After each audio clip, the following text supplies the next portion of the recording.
Welcome to VL testing service. जैसा कि आज हमारा इंग्लिश का फर्स्ट लेक्चर है, तो सबसे पहले हम इंग्लिश की आउटलाइन को देखेंगे कि सिंध यूनिवर्सिटी की एंट्री टेस्ट में इंग्लिश का कौन कौन सा टॉपिक है जो वो इंक्लूड करते हैं।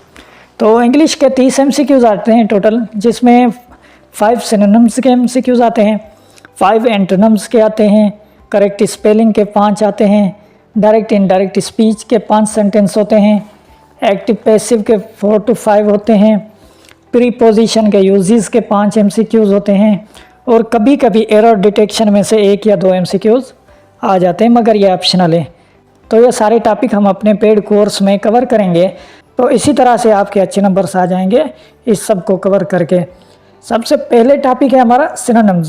सिनोनिम्स वो वर्ड होते हैं जिनकी सेम मीनिंग हो, नियरली सेम मीनिंग हो।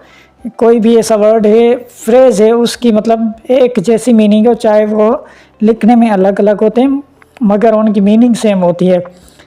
डेफिनेशन को देख लें। A synonym is a word or phrase that has the same or nearly the same meaning as in other word or phrase in the same language. For suppose English में है तो words English के होंगे, सिंधी में है तो वो सिंधी के होंगे।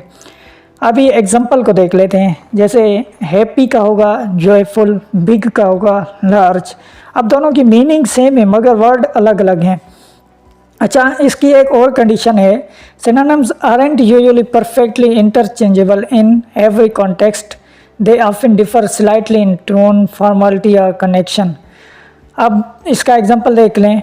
चीप और इनएक्सपेंसिव, दोनों का जो मतलब है वो सेम है, वो है लो कॉस्ट।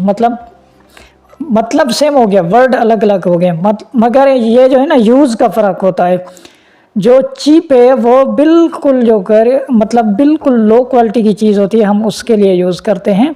और इनएक्सपेंसिव मतलब कोई क्वालिटी के हिसाब कोई अच्छी क्वालिटी की है मगर उसकी प्राइस कम है तो उसमें यूज़ करते हैं। अभी MCQs देख लें तो सबसे पहले है सिनोनिम ऑफ फॉर्टूशियस। फॉर्टूशियस का मतलब होता है इत्तफाकी। अब इसके 4 ऑप्शन है, एक्सीडेंटल, अनलकी, प्लान्ड, इंटेंशनल। तो इसका राइट ऑप्शन है एक्सीडेंटल। अब दूसरा है सिनोनिम ऑफ एंथुसियास्टिक, जिसका मतलब होता है पुरजोश। अब इसका राइट ऑप्शन है कीन। तीसरा है सिनोनिम ऑफ इम्पैक्ट, जिसका मतलब होता है असर। इसका राइट ऑप्शन है effect. Fourth is synonym of persuade. Persuade का मतलब होता है मनाना या कायल करना, उसका राइट ऑप्शन है convince. Fifth one is synonym of scarce. Scarce का मतलब होता है नायाब, कामयाब, ऐसी चीज़ जो बिल्कुल कम हो। अब 4 ऑप्शन है, यूजुअल, रेयर, कॉमन, नॉर्मल। अब इसका राइट ऑप्शन होगा रेयर, ऐसी चीज़ जो बिल्कुल कम हो। तो ये था हमारा फर्स्ट लेक्चर। इसी हवाले से हमारे लेक्चर्स कंटिन्यू रहेंगे। Thank you so much.